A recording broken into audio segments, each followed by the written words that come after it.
दोस्तों, आज हम आपको एक स्कूल में पढ़ने वाली बच्ची की ऐसी कहानी सुनाने जा रहे हैं जिसे सुनकर आप दंग रह जाएंगे। अगर आपने इस वीडियो को लाइक नहीं किया है तो कृपया इसे लाइक करें।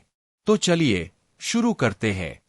शबाना नाम की एक महिला अपनी कहानी बताते हुए कहती है कि मैंने अपने ससुराल वालों और रिश्तेदारों से लड़ झगड़ कर अपनी बेटी को स्कूल भेजा था।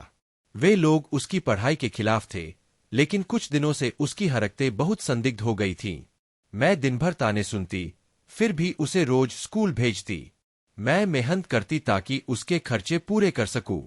लेकिन आज उसने मेरे सामने जो चीज रखी, उसे देखकर मैं हैरान रह गई। वह स्कूल से आई थी और उस चीज को हाथ में पकड़े बैठी थी, मानो कोई बड़ा विश्व कप जीत कर लाई हो और मैं उसकी तारीफ करूंगी। मैंने पूछा, ये सब क्या है? तुम स्कूल में क्या करती रहती हो? उसने कहा कि वह कुछ नहीं करती, लेकिन मामला गड़बड़ था। मैं किसी को बता भी नहीं सकती थी। एक दिन मैं उसके स्कूल गई और दूर से ही देखकर समझ गई कि वह क्या कर रही थी। पास जाने की हिम्मत नहीं थी, लेकिन वह दृश्य मुझे मार डालने के लिए काफी था। मेरा नाम शबाना है। मैं अपनी जवानी में बहुत खूबसूरत थी, इतनी कि मेरे पति ने मुझे देखते ही सबके सामने कह दिया कि उन्हें दहेज नहीं चाहिए, बस मुझे उनके निकाह में दे दिया जाए। हमारी शादी हो गई और मैं उनके घर आ गई। लेकिन मेरी सास ने मुझे कभी माफ नहीं किया कि मैं बिना दहेज के आई। मेरे माता पिता ने मुझे कुछ नहीं दिया था, जबकि मेरी बहनों को कुछ न कुछ मिला था। उन्होंने कहा, जब तुम्हारे पति ने दहेज से इनकार किया तो हम क्यों दे? मेरे पति ने कहा था कि वे सब कुछ खुद बना लेंगे, लेकिन हालात ऐसे हो गए कि हम ज्यादा सामान नहीं खरीद सके। अल्लाह ने हमें एक बेटा दिया जो अब 17 साल का था और दूसरे शहर में अपने दादा के साथ काम करता था। इसके बाद अल्लाह ने मुझे एक बेटी दी, जिसका नाम हमने शाहीन रखा।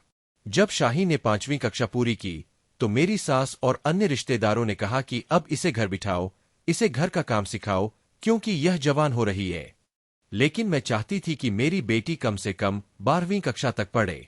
आजकल 5वीं कक्षा को क्या माना जाता है, इसलिए मैंने उसे हाई स्कूल में दाखिल करवाया। उसे भी पढ़ाई का बहुत शौक था, लेकिन हमारे गांव में कोई सरकारी स्कूल नहीं था। वहां किसी ने निजी स्कूल बनाया था, जिसमें ज्यादा लड़कियां नहीं थीं, क्योंकि गांव वाले अपनी बेटियों को ज्यादा पढ़ाते नहीं थे। मैंने स्कूल की मालकिन से कहा, मेरे पास फीस के पैसे नहीं है, क्या आप कुछ मदद नहीं कर सकती? उसने कहा कि वह खुद मजबूर है, क्योंकि उसे स्कूल का किराया और बिजली का बिल भी देना पड़ता है। मैंने उसकी मजबूरी समझी और कहा, ठीक है, मैं कुछ न कुछ कर लूंगी। अब मैं दिन भर घर का काम करती और शाम को सिलाई मशीन लेकर रजाई और रजाई के कवर सिलती। मुझे कपड़े सिलना नहीं आता था, लेकिन यह काम आता था। यह काम बहुत मुश्किल और समय लेने वाला था, लेकिन मैं इतने पैसे कमा लेती थी कि अपनी बेटी की स्कूल की फीस, किताबें, पेंसिल, रबर, सबका खर्चा निकाल सकूं। मेरे पति मुझे पैसे नहीं देते थे। वे कहते थे, अगर बेटी को पढ़ाना है तो अपने दम पर पढ़ाओ। उन्हें इस बात से कोई फर्क नहीं पड़ता था कि बेटी पढ़े या नहीं। मैं सबसे लड़ झगड़ कर रजाई सिलकर यह काम कर रही थी। मेरे हाथ सूज जाते थे, लेकिन मुझे अपनी बेटी की फीस देनी थी। पैसे पूरे नहीं हुए थे और 7 दिन बीत चुके थे। मैं बहुत परेशान थी, लेकिन प्रिंसिपल ने कहा, ठीक है, इस महीने हम आपकी फीस माफ कर देते हैं, लेकिन अगले महीने आपको दोनों महीनों की फीस देनी होगी। अगला महीना शुरू हुआ और 8 दिन और बीत गए। मेरे पास पैसे नहीं थे। मेरी बेटी की फीस 4,000 रुपए थी और कुछ अन्य खर्चे भी थे। कुल मिलाकर मुझे 5,000 रुपए चाहिए थे। मैंने अपने पति से बात की तो उन्होंने कहा, मैंने पहले ही कहा था, मैं एक पैसा नहीं दूंगा। मैंने कहा, बेटी के लिए नहीं तो मेरे खर्चे के लिए दे दो। उन्होंने कहा, मेरे पास तुम्हारे लिए पैसे नहीं है, सब्र करो। मैंने सोचा कि अगर वे थोड़े बहुत पैसे दे देंगे तो मैं बेटी की फीस दे दूंगी, लेकिन उन्होंने पैसे नहीं दिए। एक दिन मेरी बेटी घर आई तो वह बहुत परेशान थी। वह अपने कमरे में चली गई। दोपहर को जब मैं उसके कमरे में गई और तकिया उठाया तो मैं हैरान रह गई। तकिए के नीचे 2,000 रुपए रखे थे। मैंने सोचा, शायद मेरे पति ने रखे हो, उन्हें मेरा दुख समझ आ गया। लेकिन बाहर वे अपनी मां से कर रहे थे, आज यह मुझसे पैसे मांग रही थी। मैंने एक पैसा नहीं दिया, इसका मतलब ये पैसे उन्होंने नहीं रखे थे। फिर इन्हें किसने रखा? अगले दिन फिर वही हुआ, तकिए के नीचे 2,000 रुपए थे। मैंने पिछले पैसे भी खर्च नहीं किए थे। मैं हैरान थी, लेकिन मुझे पैसों की सख्त जरूरत थी। मैंने वे पैसे अपनी बेटी को दिए और कहा, अपनी फीस दे देना और कुछ किताबों के पैसे उधार लिए थे, वे भी चुकता कर देना। थोड़ा अच्छा खाना भी खा लेना। वह बहुत खुश थी। पैसे लेकर जाने लगी, तभी पलटकर आई और बोली, अम्मी, मैं आपसे बहुत प्यार करती हूँ। वह मुझसे गले लग गई। मैंने कहा, मैं भी तुमसे बहुत प्यार करती हूँ। बेटी माँ की सबसे अच्छी दोस्त होती है। वह स्कूल चली गई और मैं सोच में पड़ गई कि ये पैसे आ कहाँ से रहे हैं। इस घर में कोई ऐसा नहीं था जो मेरी मदद करता। तीसरे दिन फिर 2000 रुपए तकिए के नीचे मिले। अब मैं अपने कमरे पर नजर रखने लगी। मैंने सारे काम अपने कमरे के पास ही किए। बर्तन बाहर धोए, कपड़े भी कमरे में ही सुखाए। उस दिन सिर्फ मेरी बेटी ही कमरे में गई थी, क्योंकि उसके कपड़े वहां थे। शाम को मैंने देखा तो वहां पैसे नहीं थे। इसका मतलब ये पैसे मेरी बेटी ने रखे थे। लेकिन इतने पैसे वह कहां से ला रही थी? कहीं चोरी तो नहीं कर रही थी? मैं बहुत परेशान हो गई। मैंने उसकी इतनी अच्छी परवरिश की थी। एक दिन मैंने उसे प्यार से अपने पास बिठाया और पूछा, बेटी, क्या तुमने मेरे तकिए के नीचे पैसे रखे थे? उसकी शक्ल से साफ पता चल रहा था कि उसने ही रखे थे। उसने कहा, हाँ अम्मी, मैंने रखे थे। मैंने पूछा, क्यों रखे थे? उसने कहा, आपकी मदद के लिए। मैंने कहा, लेकिन ये पैसे तुम कहाँ से लाई? उसने कहा, मैंने खुद कमाए हैं। मैंने पूछा, लेकिन तुम करती क्या हो? उसने कहा, यह नहीं बता सकती, लेकिन ये मेरे कमाए हुए पैसे हैं। मेरी बेटी अब जवान हो रही थी, खूबसूरत थी, कमसिन थी, लेकिन बेवकूफ नहीं थी। वह अपनी उम्र से ज्यादा समझदार थी। उसने मुझे अपने पति से मार खाते देखा था, अपनी दादी के ताने सुने थे। उसके अंदर बचपना नहीं था। मैं जानती थी कि पैसे कमाना आसान नहीं है। मेरे पति ने कहा, मेरे पास तो 5 रुपए नहीं है, और बिस्तर पर लेट गए। मेरी बात अधूरी रह गई। मेरी बेटी कुछ बोलने लगी तो मैंने उसे चुप रहने का इशारा किया। मैं नहीं चाहती थी कि मेरे पति को यह बात पता चले, वरना बड़ा तूफान आ जाता। वे मेरी सास को बता देते और पूरे गांव में बात फैल जाती। पहले मुझे खुद पता करना था कि बात क्या है। यह बहुत अजीब था कि मेरी बेटी स्कूल जाती है और पैसे कमा कर लाती है। एक दिन मैं उसके स्कूल गई और प्रिंसिपल से पूछा, यहां सब ठीक है? शाहीन अच्छे से पढ़ती है? कोई परेशानी तो नहीं करती? मैंने यह सब इसलिए पूछा ताकि अगर कोई अनोखी बात हो तो प्रिंसिपल खुद बता दे। लेकिन उसने कहा, सब ठीक है। आपकी बेटी पढ़ाई में अच्छी है, सबके साथ अच्छा व्यवहार करती है। इसका मतलब उन्हें भी कुछ नहीं पता था। एक दिन मेरे पति ने पैसे देख लिए। उन्होंने कहा, तुम्हारे पास इतने पैसे हैं, तो मुझसे क्यों मांग रही थी? मैं हैरान थी। ये पैसे मेरे लिए मुसीबत बन रहे थे। मैंने झूठ बोला, ये जमा किए हुए थे। बेटी की फीस के लिए थे। उन्होंने कहा, फीस हो जाएगी। वैसे भी प्रिंसिपल तुम्हारी दोस्त है। मैंने कहा, वह मेरी दोस्त नहीं है। ये पैसे वापस करो। उन्होंने पैसे अपनी जेब में डाल लिए और कहा, मुझे भी जरूरत है, बाद में लौटा दूंगा। मुझे पता था कि ये पैसे अब नहीं मिलेंगे। मुझे अपने पति के बारे में एक और बात पता चली थी जो मैंने किसी को नहीं बताई थी। मेरे पति, जो मेरी खूबसूरती पर मर मिटे थे, जिन्होंने दहेज लेने से मना किया था, अब मुझसे नफरत करने लगे थे।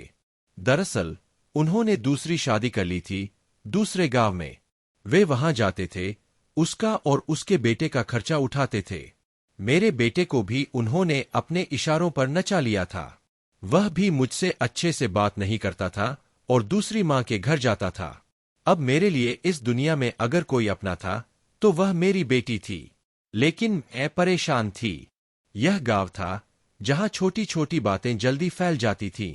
एक दिन फिर स्कूल गई। मैंने सोचा, देखती हूं मेरी बेटी क्या करती है। जब मैं पहुंची तो पता चला कि वह स्कूल में थी ही नहीं। मैंने उसकी दोस्त से पूछा, शाहीन कहाँ है? उसने कहा, हमें नहीं पता, अभी छुट्टी में थोड़ा समय है। मैंने पूछा, क्या वह रोज इस समय नहीं होती? उसने बताया कि आखिरी पीरियड में उनकी मैडम ने 3 महीने की छुट्टी ले रखी है, तो वह पीरियड खाली होता है। शाहीन उस समय गायब हो जाती है।